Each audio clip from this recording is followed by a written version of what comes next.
স্বামী তুমি ক'ত আছা স্বামী মই আপুনি হাবোৱা নাই স্বামী মই আপুনি হাবোৱা নাই স্বামী এই স্বামী তুমি ক'ত আছা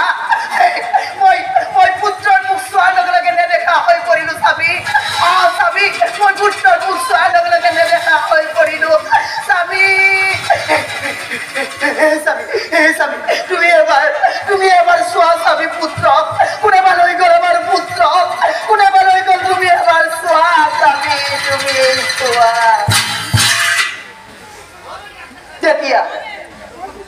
যেতিয়া সন্তানো পুত্ৰক দূৰৰ পৰা নিৰিখি চাই যেতিয়া সন্তানো পুত্ৰক দূৰৰ পৰা নিৰিখি চাই তেতিক্ষণে সন্তানোৱেও অন্ধ হৈ যায় তেতিক্ষণে সন্তানোৱেও অন্ধ হৈ যায় হে প্ৰিয়ে মই চোন আকৌ দেখা পোৱা নাই প্ৰিয়ে হে প্ৰিয়ে ময়ো অন্ধ হৈ পৰিলো নেকি প্ৰিয়ে মই একো দেখা পোৱা নাই প্ৰিয়ে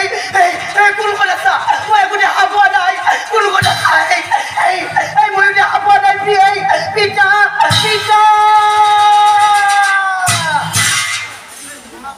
পিতা বুঢ়ী দুয়ো মাতে কান্দি উপস্থিত হ'ল আহি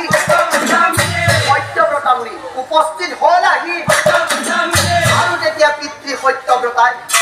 ধ্যানত বসিয়া বুলি সকলো যা পুত্ৰ বোৱাৰীক চাই পঢ়িব লাগিলা পুত্ৰ বোৱাৰীক চাই এই পুত্ৰ বোৱাৰী অকৰ্মৰ ফলে খুবাই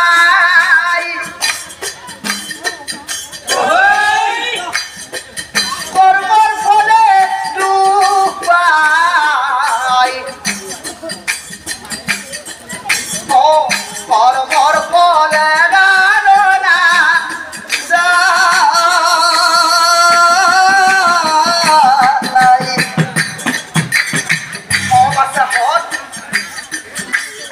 মনুষ্যগণেই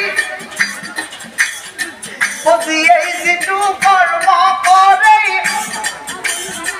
সেই মতে ফল ধৰে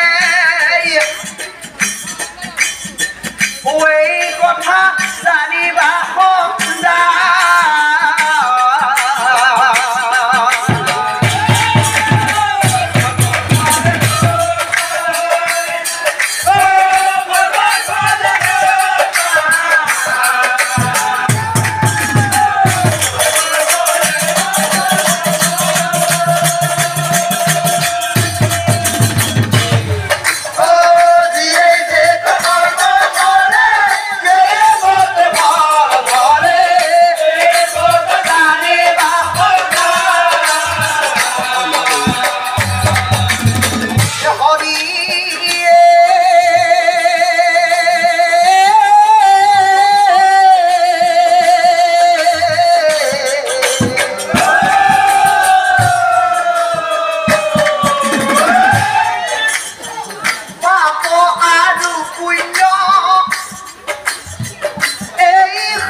তোমালোকৰ পৰে না মনত সেই ত্ৰিজটা মুনিক ভোজন কৰাইছিলো আমাৰ গৃহত আৰু তোমালোকক পুত্ৰৱতী হ'বলৈ মুনিৰ পৰা এতিয়া আশীৰ্বাদ ল'বলৈ কৈছিল কিন্তু তোমালোকে কি কৰিলা মুনিৰ সেই কোঠা বেমাৰক ঘৃণা কৰি মুনিৰ চৰণ সেবিলা দুয়ো চকু মুদি মুনিৰ সেই কোঠা বেমাৰক ঘৃণা কৰি মুনিৰ চৰণ সেবিলা দুয়ো চকু মুদি মুনিৰ আশীৰ্বাদত তোমালোকে পুত্ৰৱতী হলা ঠিকেই কিন্তু ঘৃণা ভাৱে চকু মুদি মুনিৰ চৰণ চোৱাৰ বাবে ঘৃণা ভাৱে চকু মুদি মুনিৰ চৰণ চোৱাৰ বাবে সেই পুত্ৰৰ মুখ চোৱাৰ লগে লগে তোমালোক দুয়োজনে অন্ধ হৈ পৰি যাও অন্ধ হৈ পৰিলা এই কথা শুনি দুয়োজনে কান্দিবে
মাতাই পুত্ৰ পাৰি কেলে বলি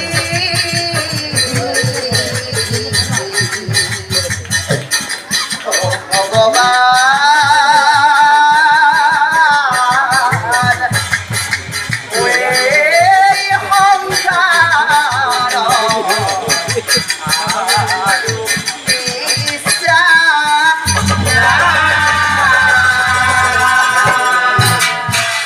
কান্দি কান্দি দুয়োজনে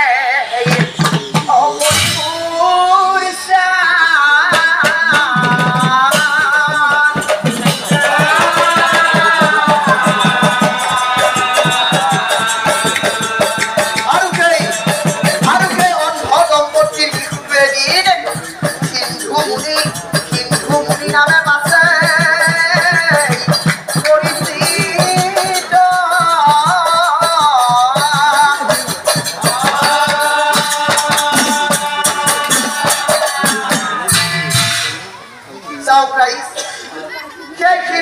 ডাঙৰ দীঘল হৈ